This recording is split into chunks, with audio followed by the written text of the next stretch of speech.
Steve Harvey has seen families at their best on his stage. He has watched grandparents dance, parents cry with joy, and children scream with excitement after a #1 answer. Family Feud, at its core, is a celebration of the people who know you the longest and love you the hardest. But on a July evening in 2026, Steve Harvey watched a family break apart on live television. Not because of the game. Because a wife chose the one stage where every member of her husband's family was standing right beside him to reveal what he had been doing behind all of their backs.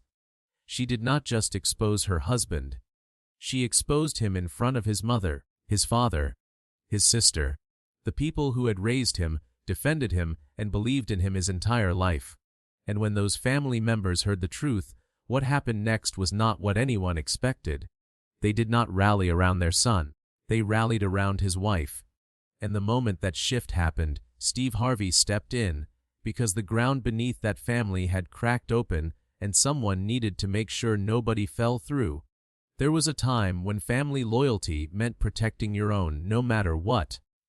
There was a time when a mother would stand beside her son regardless of what he had done, when a father would close ranks and keep the family's business behind closed doors. But when Rochelle Grant told the truth about her husband on the Family Feud stage, his own family made a choice that defied every expectation. They chose her, and the reason they chose her, the reason his own mother turned away from her son and held his wife instead, is a story about what real family loyalty looks like when it is tested by the worst possible truth. If you believe that real family loyalty means standing with the truth even when the truth is about one of your own, hit that like button and subscribe to our channel right now. What this family does when the secret comes out is one of the most extraordinary things that has ever happened on Family Feud. Rochelle Grant was 37 years old. She was from Beaumont, Texas, a Gulf Coast city built on oil, humidity, and the kind of deep-rooted community ties that meant you could not go to the grocery store without running into someone who had known your grandmother. Rochelle was raised by her parents, David and Shirley Cooper, a pipe fitter at a refinery and a home health aide who spent her days tending to elderly patients across Jefferson County. David and Shirley were married for 39 years. They argued like anyone else. They disagreed about money, about the best way to season crawfish, and about whether the air conditioner was set too low or too high. But they never lied to each other, not once. Shirley used to say, "David Cooper may drive me crazy, but he has never once made me wonder." That sentence became Rochelle's definition of a good marriage. A marriage where you never had to wonder. Rochelle earned a certificate in medical coding from a vocational school in Beaumont and spent 13 years working in the billing department of a regional hospital. She was precise, dependable, and quietly indispensable, the kind of employee who kept the system running and never asked for recognition. Her supervisor once said that Rochelle could reconcile a billing discrepancy faster than most people could find it. It was a compliment about her attention to detail. It was also, as life would prove, a description of the skill that would eventually unravel her husband's deception. She met Kendrick Grant at a family reunion barbecue when she was 23. Kendrick was 26, the youngest son of Gerald and Mildred Grant, a retired postal worker and a church choir director who had been married for 42 years and who were known across Beaumont for two things: Gerald's smoked brisket, which people said could convert vegetarians, and Mildred's singing voice, which could shake the rafters of any building she entered. The Grants were a tight family. Gerald and Mildred raised 3 children, Kendrick, his older brother David, and his sister Francine, with a set of values that were non-negotiable. You work hard, you tell the truth, you respect the people who love you, and you never, under any circumstances, bring shame to this family's name. Kendrick was charming and attentive. He worked as a fleet mechanic for a municipal bus system, maintaining the diesel engines that kept the city's public transit running. He was practical, good with his hands, and had his mother Mildred's warmth. He called Rochelle every night during their courtship. He brought Shirley flowers the first time he came to dinner. He asked David's permission to propose, which David granted after a 45-minute conversation on the porch that covered everything from finances to fidelity. Kendrick answered every question with sincerity and directness. David told Shirley afterward, "That boy looked me in the eye the whole time. I believe him." They married at Mildred's church.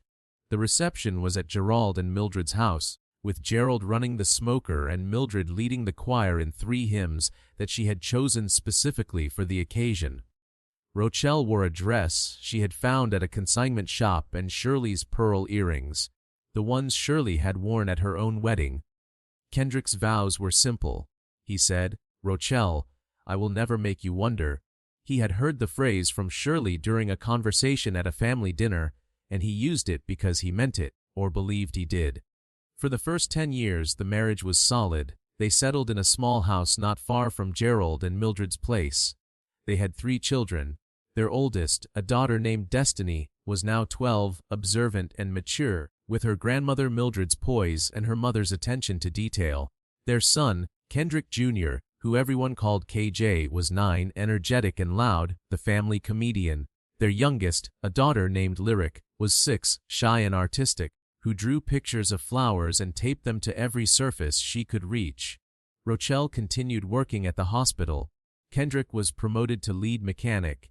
They were close to Gerald and Mildred, eating Sunday dinner at the elder Grant's house nearly every week. The families were intertwined in the way that Beaumont families often were, sharing holidays, sharing childcare, sharing the small daily acts of showing up that Rochelle had learned from her own parents. Which is what made the betrayal, when it came, so much worse. Because Kendrick did not just betray Rochelle, he betrayed the entire ecosystem of family that had been built around their marriage. Every Sunday dinner, every holiday gathering, every moment of trust that Gerald and Mildred had extended to Rochelle when they welcomed her into their family, all of it was undermined by what Kendrick had been doing for the past 2 years. Rochelle discovered the affair 4 months before the Family Feud taping. She found a credit card statement in Kendrick's work bag, a card she did not know existed, with charges for a hotel in Lake Charles, about an hour from Beaumont. The charges were recurring. Every other Friday. Rochelle, the medical coder who reconciled billing discrepancies for a living, recognized the pattern instantly. Recurring charges at the same location on the same day of the week meant a standing appointment. And a standing appointment at a hotel an hour from home did not require a billing expert to interpret. Rochelle investigated quietly for 4 months. She confirmed the hotel charges. She cross-referenced them with Kendrick's work schedule and found that every other Friday, Kendrick had been clocking out early, something she verified through a friend who worked in the bus system's administrative office. She discovered that the hotel room was booked under a name she did not recognize, but the credit card tied to it was in Kendrick's name. The trail was clean. The evidence was irrefutable, and Rochelle, the woman who never had to wonder, now knew everything. She told no one. Not her parents. Not Mildred or Gerald. Not Kendrick's siblings. She carried the knowledge alone for 4 months because she had not yet decided what to do with it. And then the Family Feud opportunity arrived. Kendrick's sister Francine had applied months earlier. The team was Kendrick, Rochelle, Gerald, Mildred, and Francine, the entire Grant family on one stage, and Rochelle realized that this was the stage she had been waiting for.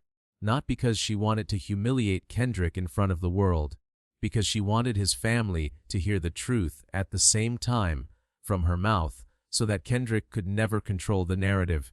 He could never tell his mother a softened version. He could never tell his father it was a misunderstanding. He could never tell Francine it was over and already handled.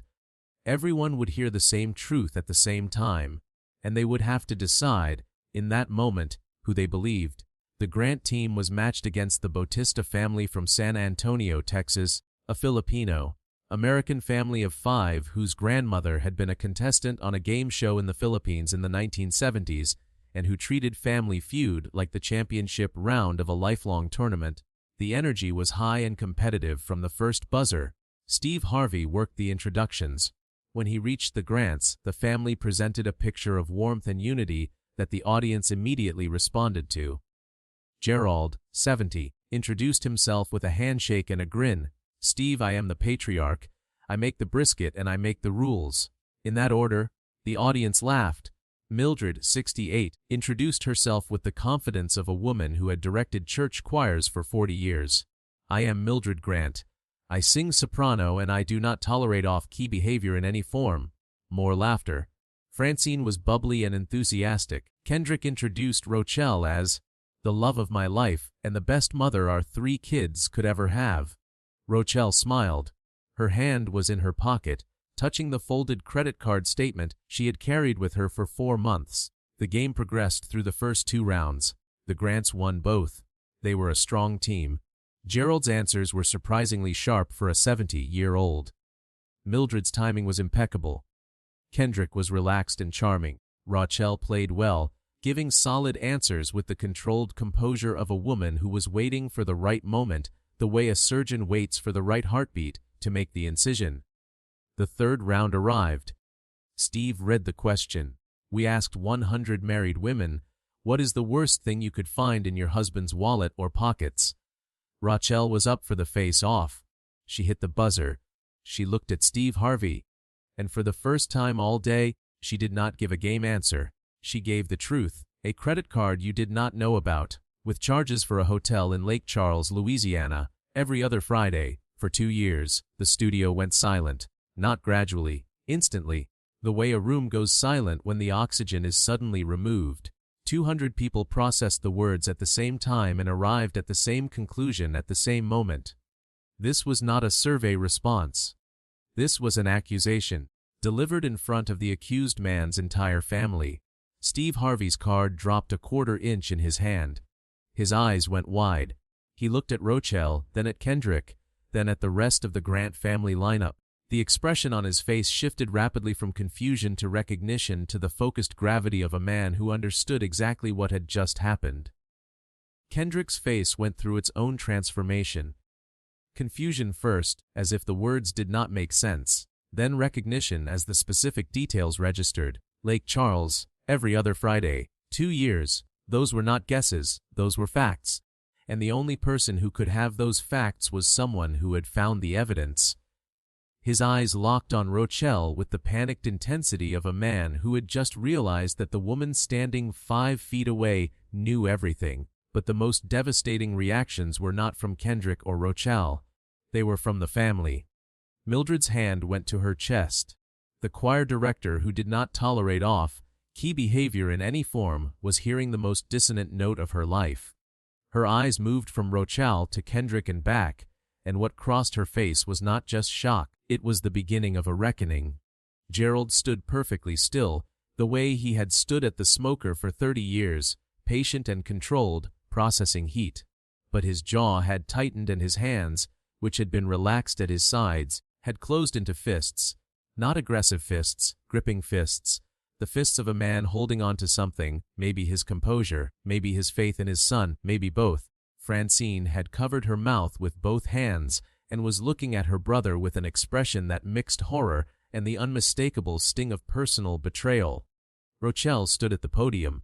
She did not waver. She pulled the folded credit card statement from her pocket, unfolded it slowly, and held it in front of her. Not for the cameras. For the family. She turned slightly so that Gerald, Mildred, and Francine could see the document in her hand. I found this 4 months ago, Rochelle said. Her voice was steady, clinical, the voice of a woman who reconciled billing discrepancies for a living and was now reconciling the biggest one of her life. A credit card I did not know existed. Hotel charges in Lake Charles. The same hotel, the same room type, every other Friday, for 2 years. I verified it against his work schedule. He has been leaving early those days. I confirmed it through someone at his office. The room is booked under a different name, but the card is in his name. I have the statements going back 23 months. She looked at the Grant family, not at Kendrick. I did not tell any of you because I needed you to hear it at the same time, in the same place, from my mouth, so that he could not control what you heard, so that he could not soften it for Mildred or explain it away to Gerald or make Francine think it was already over. I needed you to hear the truth, the same truth, at the same time, because you are my family too. You have been my family for 14 years, and you deserve the truth as much as I did. The audience erupted. The sound was not cheering. It was the deep, Collective exhale of 200 people releasing tension they had been holding since the first word of Rochal's answer. Steve Harvey stood near his podium, his card now fully at his side, watching the Grant family process the information in real time. Then something happened that would define the entire episode and distinguish it from every other Family Feud confrontation in history. The family moved. Not toward Kendrick. Toward Rochal. Mildred moved first. The 68-year-old choir director walked from her position in the lineup, crossed the space between her and Rochal, and wrapped her arms around her daughter-in-law. She held Rochal tight and said, loud enough for the microphones to catch, "I believe you, baby. I believe every word." Gerald moved second. He walked to Rochal's other side and placed his hand on her shoulder. He did not speak. He did not need to. His presence beside his daughter-in-law instead of beside his son was a statement that needed no words. Francine moved third. She stepped away from her brother and walked to Rochal. She was crying. "You are my sister," Francine said. "I do not care whose blood you share. You are my sister. And I am so sorry."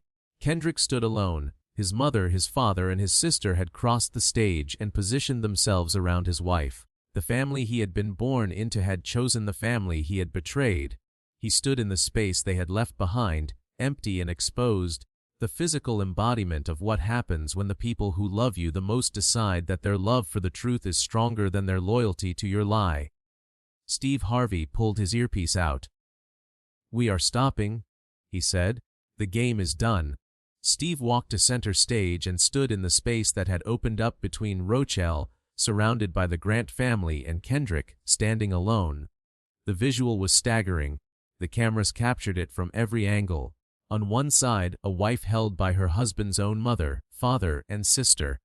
On the other side, the husband completely isolated. Steve looked at both halves of the stage and shook his head slowly before speaking. He spoke to the Grant family first. "I need to say something about what I just saw, because in all my years on this stage, I have never seen anything like it. Rochal told the truth about your son, your brother. She presented evidence of a 2-year affair with hotel charges and credit card statements. And you, Mildred, you walked across this stage and you held her. You did not go to your son. You went to his wife. Gerald, you stood beside her. Francine, you called her your sister. I want every person watching this to understand what that took. Because the natural instinct, the one that families have operated on since the beginning of time, is to protect your own blood, to circle the wagons around your family member, right or wrong. And you did not do that. You chose the truth over your own son. You chose the woman he hurt over the man who hurt her. And that, right there, is the most courageous definition of family I have ever witnessed." Mildred, still holding Rochal, spoke without releasing her. "Mr. Harvey, I raised that boy to tell the truth. His father raised him to respect the people who love him. We do not protect liars in this family. We have never protected liars.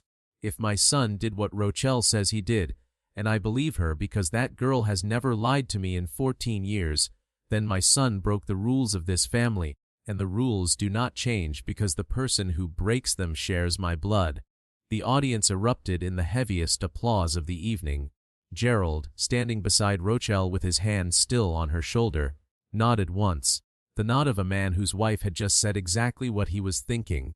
Then Steve turned to Kendrick. The isolation on stage had done its work. Kendrick looked diminished. Not physically smaller, but stripped of the warmth and support that had surrounded him all day. The family unit that had been his foundation his entire life was now standing on the other side of the stage, and they were not coming back.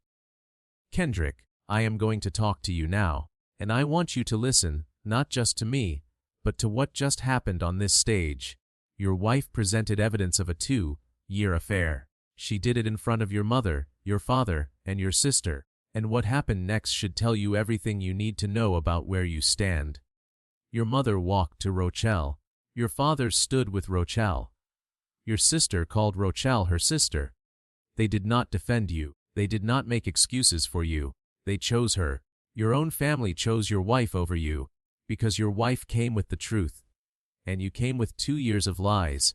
And in this family, Kendrick, the truth wins. Your mother just made that clear to 200 people in the whole country." Steve paused. I have made mistakes in my marriages. I say that because it is true, and because I do not have the right to speak to another man about his failures without owning mine. But I will tell you what I have never experienced. I have never stood on a stage and watched my own mother walk away from me and toward the person I hurt. That image, Kendrick, your mother crossing this stage to hold the woman you betrayed, that is the image that is going to stay with you longer than any divorce paper or any public embarrassment. Because that image tells you that you did not just lose your wife's trust. You lost your mother's respect.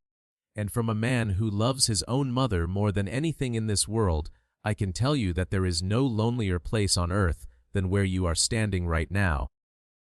Kendrick's composure broke. The tears came in a way that suggested they had been building for longer than this moment. Maybe for 2 years, maybe for longer. He looked at his mother, who was still holding Rochelle, and his voice came out strangled and raw. Mama, I am sorry. I know that does not fix it. I know I broke the rules. I know I brought shame to this family. Daddy, I am sorry. Francine, I am sorry. Rochelle, you gave me everything. You gave me 14 years. You gave me 3 beautiful children. And I threw it away for something that was never worth what I already had. I cannot defend it. I cannot explain it. I can only stand here and tell you that I know what I lost today. And what I lost is standing on the other side of this stage, holding my wife, because they chose right. And I chose wrong. Rochelle looked at him from within the circle of his family. Her eyes were wet, but her voice was iron. You told me on our wedding day that you would never make me wonder. You used my mother's words. You took the standard my parents set for what a good marriage looks like, and you used it as your vow. And for 2 years, Kendrick, you made me wonder every single day. Where are you going? Why are you leaving early? Why does the credit card not add up? You made me wonder so much that I stopped trusting my own instincts. You made me think I was the problem, but I was never the problem.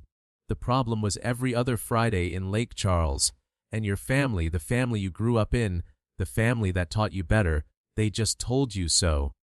The standing ovation lasted over a minute. Mildred held Rochelle. Gerald stood firm. Francine cried openly, and Steve Harvey stood at center stage, tears on his face, and addressed the camera. What you just witnessed was not a confrontation, it was a reckoning. A wife exposed her husband's affair in front of his entire family, and his family chose her. His mother chose her. His father chose her.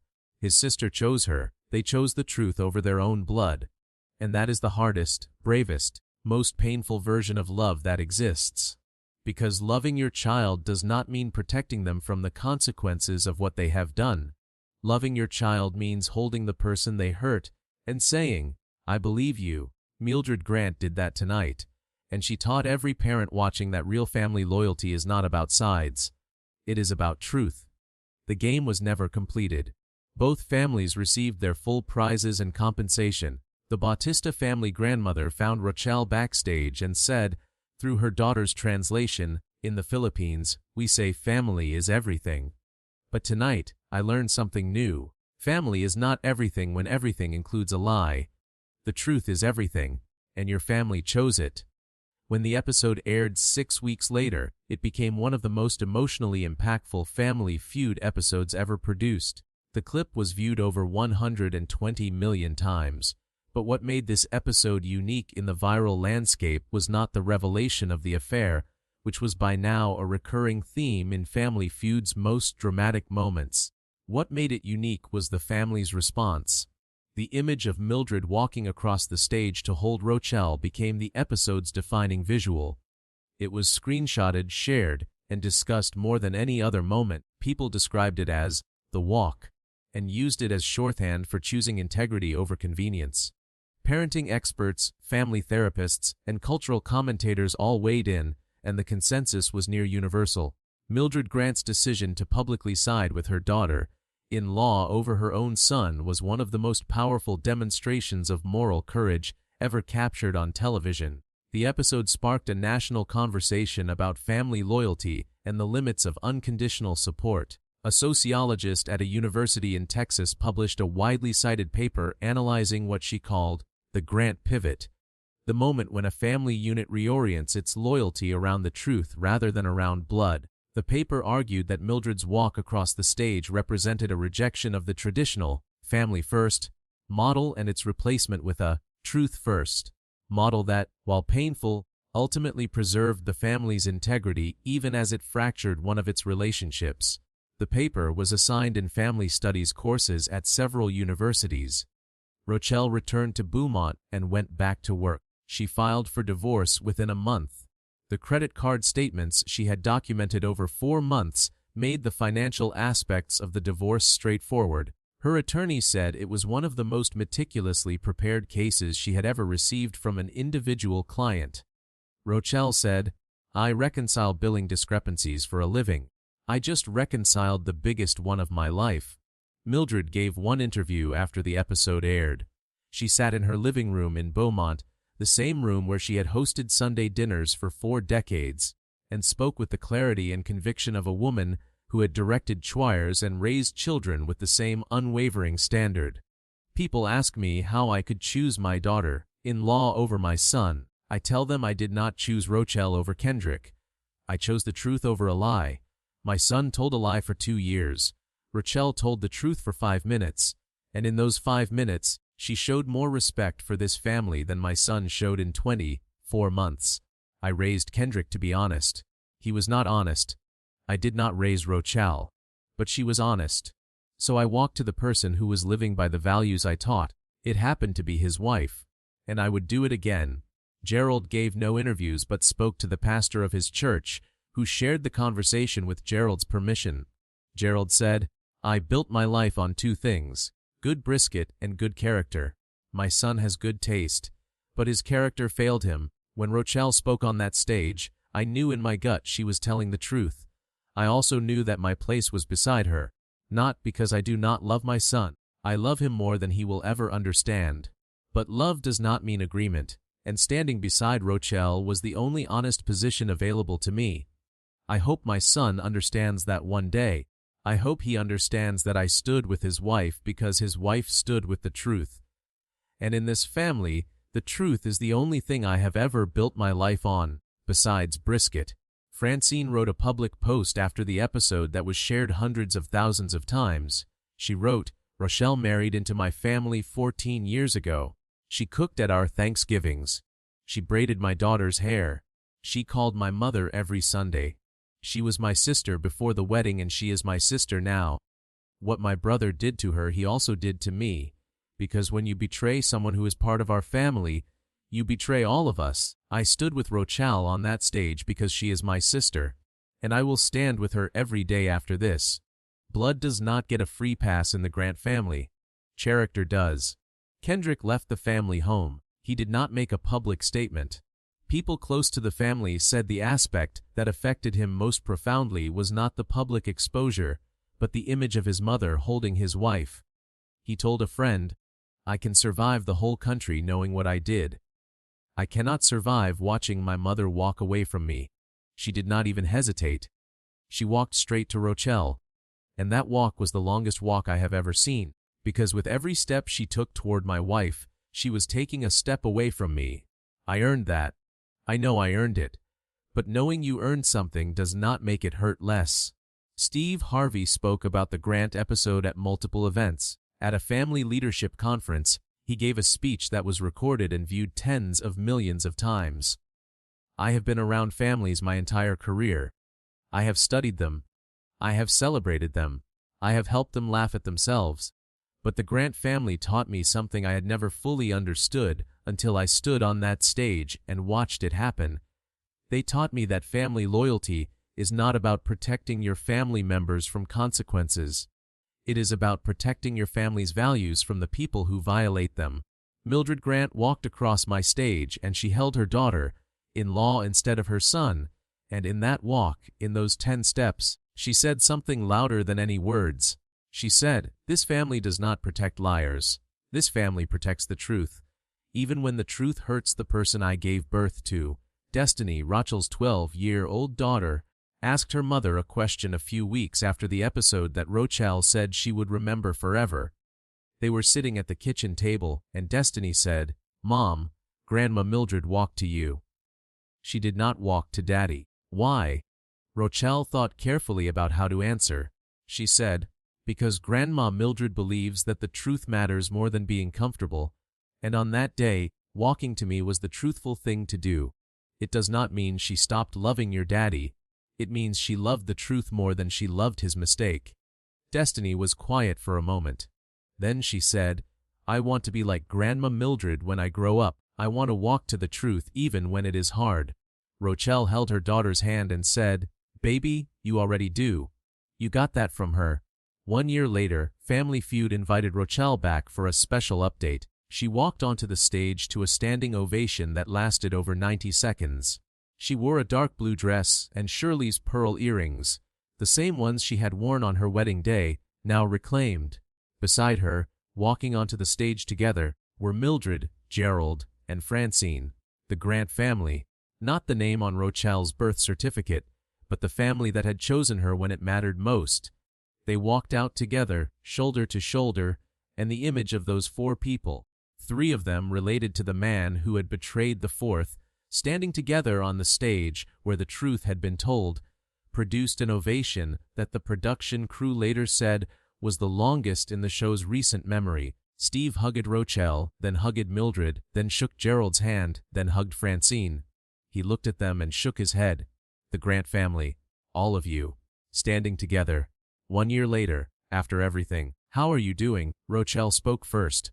"Steve, we are doing what the Grants do. We are showing up. We eat Sunday dinner at Mildred and Gerald's house. Mildred still sings. Gerald still smokes brisket. Francine still calls me her sister. My children still call them Grandma and Grandpa and Aunt Fran.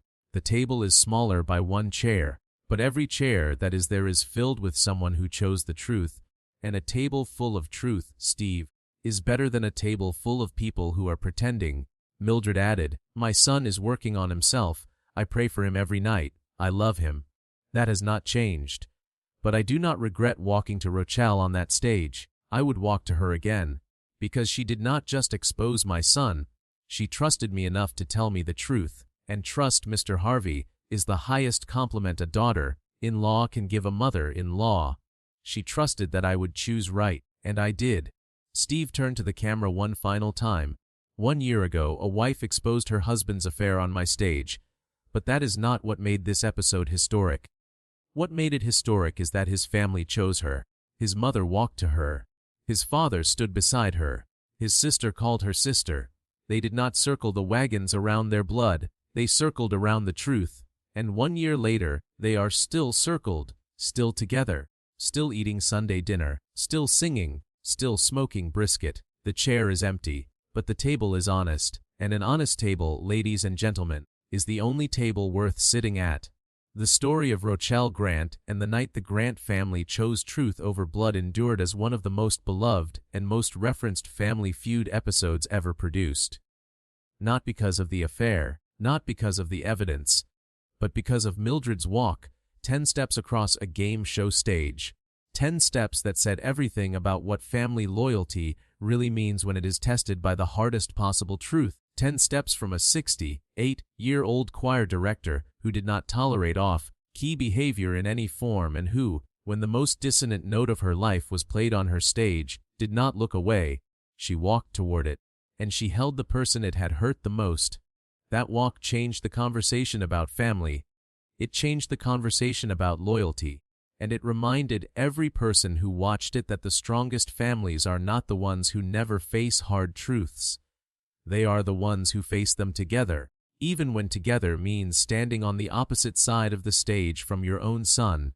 If this story reminded you that real family loyalty means standing with the truth even when it costs you, that the strongest families are built on honesty and not silence, and that sometimes the bravest walk a person can take is 10 steps across a stage toward the person who needs them most, hit that like button right now. Subscribe to this channel and turn on that notification bell so you never miss another powerful story.